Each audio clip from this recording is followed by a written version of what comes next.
Imagine New York City during a time when alcohol was outlawed, yet hidden doors open to a vibrant, secret nightlife.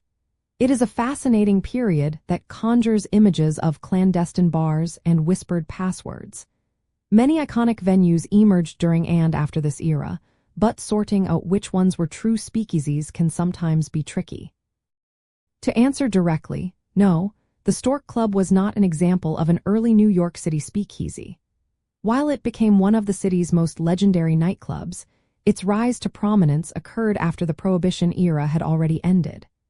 The Stork Club began its famous run in the mid-1930s, well after the repeal of the 18th Amendment, which officially brought an end to the nationwide ban on alcohol. The core reason for this distinction lies in the historical context of speakeasies themselves. Speakeasies were illegal establishments that secretly sold alcoholic beverages during Prohibition, which lasted from 1920 to 1933.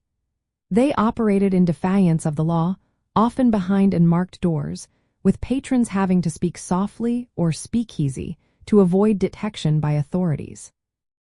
The Stork Club, however, opened its doors in 1929 as a genuine speakeasy before moving and officially blossoming into a celebrated hotspot in 1934, enjoying its greatest fame in the years after repeal. This timing means its heyday was as a legitimate, high-profile club, not a hidden, illicit bar.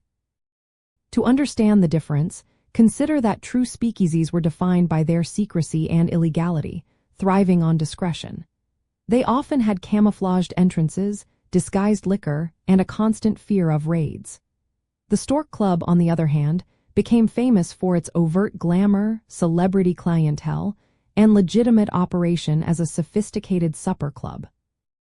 It was a place for socialites, movie stars, and powerful figures to see and be seen, without the threat of legal repercussions, which is a stark contrast to the underground nature of a true speakeasy. The Stork Club famously introduced unique elements like its cub room, a semi-private area where the most exclusive guests could gather, often receiving gifts like solid gold cigarette lighters or expensive perfumes from the owner, Sherman Billingsley. This level of opulent public display was entirely antithetical to the very essence of a speakeasy. Understanding this difference helps us appreciate the distinct eras of New York City's nightlife, from the illicit thrill of Prohibition to the glittering post-Prohibition celebration of freedom and sophistication. Therefore, knowing that the Stork Club was a post-Prohibition icon, rather than a hidden speakeasy, gives us a clearer picture of New York City's evolving social landscape.